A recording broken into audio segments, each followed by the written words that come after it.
Sandra சாண்ட்ராக்கான ஒரு yellow card ஒரு red card. Sandra எப்படின்னா, நான் வந்து கேப்டனாக இருந்தப்போ கூட வந்து பார்த்தீங்கன்னா, அவங்க நல்ல ஒரு கிச்சனில் வந்து ரொம்ப டெடிக்கேட்டடாக இருந்தாங்க. நிறைய பேருக்கு சமைச்சு கொடுப்பாங்க. ரொம்ப நல்ல ஒரு ஃபீல் வரும் அவங்கக்கிட்ட பேசினாலே, எனக்கு குட் ஃபீல் வரும். ப்ளஸ் வந்து பிரஜனனா போன அப்புறம் அண்ணன்கிட்ட சொன்னார், இந்த மாதிரி அக்காவை கொஞ்சம் பார்த்துக்கூடா அப்படின்னு சொன்னார். சரி ஓகேன்னு சொல்லிட்டு நான் 2-3 வாரமே நான் எதுலையுமே அவங்கள நாமினேட் பண்ணவே இல்லை. நான் நாமினேஷன் பண்ணேன், குட் பர்ஃபார்மர் பேட் பர்ஃபார்மரில் நான் பண்ணல. ஏன்னா அவங்க மனசு கஷ்டமாயிடும் அப்படி சொல்லிட்டு. ஷீஸ் லைக் ஒரு மாதிரி குழந்த மாதிரி அவங்க, அந்த மாதிரி தான் நான் அவங்கள வந்து பார்த்தேன். உண்மையாகவே குழந்த தான் அவங்க.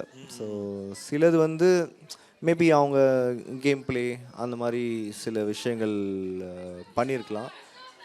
அது ஆனால் அது அவங்க கிடையாதுல்ல. She's a mother of two and ஒரு அவங்களுமே மீடியா ஃபீல்டில் இருந்திருக்காங்க. ஒரு 20 இயர்ஸ் இருந்திருக்காங்க. அதுக்கப்புறம் பிரஜன் அவர் அண்ணனுக்காக வந்து நிறைய தியாகம் பண்ணி ஹவுஸ் ஒய்ஃபாக இருந்திருக்காங்க. ஸோ அதெல்லாம் நம்ம கன்சிடர் பண்ணோம். She has a very good side. Okay okay. Red கார்டுனா ரெட்டுனா கொஞ்சம் கொஞ்சம் ஒரு லிமிட்டோட வச்சுருந்துருக்கலாம். எல்லா விஷயத்தையும் கொஞ்சம் அதிகமான மாதிரி ஒரு ஃபீல். மற்றபடி பட் நீங்க அவங்க கடைசியா இந்த பிரச்சனை நடக்குது, நீங்க டக்குன்னு அவங்க காலில் விழுந்தீங்க, அது உங்களுக்கு? இல்லை, நான் மனசார விழுந்தேன். ஏன்னா நம்மளால் ஒருத்தவங்க இந்த நிலைமைக்கு போயிட்டாங்களே, நம்ம சத்தியமாக உணர்ந்து தான் நான் விழுந்தேன். அந்த மொமெண்ட் என்ன தோணுச்சுன்னா, நம்மளுக்கு ஈகோன்னு ஒன்று இருக்கும்ல. ஈகோ வந்து என்ன சொல்லுன்னா, ஏய் நீ இவ்வளோ கஷ்டப்பட்டு விளையாடி இருக்க, உனக்கு ரெட் கார்டு கொடுத்துட்டாங்கன்னு ஒரு மனசு ஒன்று சொல்லும். இன்னொரு மனசு என்ன சொல்லிச்சுன்னா, யார் என்ன நினச்சா என்னடா, உனக்கு தப்புன்னு தோணுச்சா, போய் விடுறா காலைல, போய் விழுறான்னு சொல்லிட்டு போயிட்டு நான் விழுந்தேன்.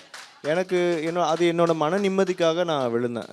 அதில் என்னோடய செல்ஃப் ரெஸ்பெக்டோ ஈகோவோ எதுவுமே அஃபெக்டே ஆகலை.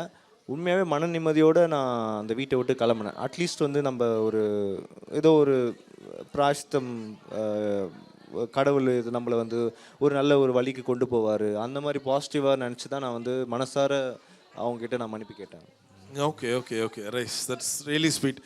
சரி, எப்படி சாண்ட்ரா ஒரு இல்லாத ஃபோட்டோ ஒன்று பண்ண, பார்வதிக்கும் ஒரு எல்லோ கார்டு ரெட் கார்டு கொடுங்களேன். எங்க ஒரு மனசுலயே இருக்காராங்க, அதனால ஃபோட்டோ போட வேணான்னு அவர் தாங்க சொன்னார். நல்ல விஷயம் அப்படின்னா, ரொம்ப கேர் பண்ணுவாங்க, பயங்கரமாக கேர் பண்ணுவாங்க.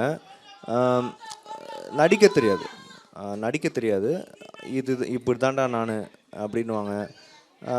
அந்த கேரிங் வந்து எப்படின்னா, எல்லாருக்கும் அந்த கேரிங் கிடச்சிடாது. அவங்களோட ஸ்ட்ராட்டஜி எப்படி இருந்ததுன்னா, இவனுங்க எல்லாருமே கேம் விளையாட வந்தவனுங்க, என்னைக்காக இருந்தாலும் நம்மளுக்கு அகேன்ஸ்ட் ஆகிடுவானுங்க, நம்ம தனியாகவே விளையாடிப்போம் அப்படின்ற மாதிரி ஒரு மைண்ட் செட் அவங்களுக்கு.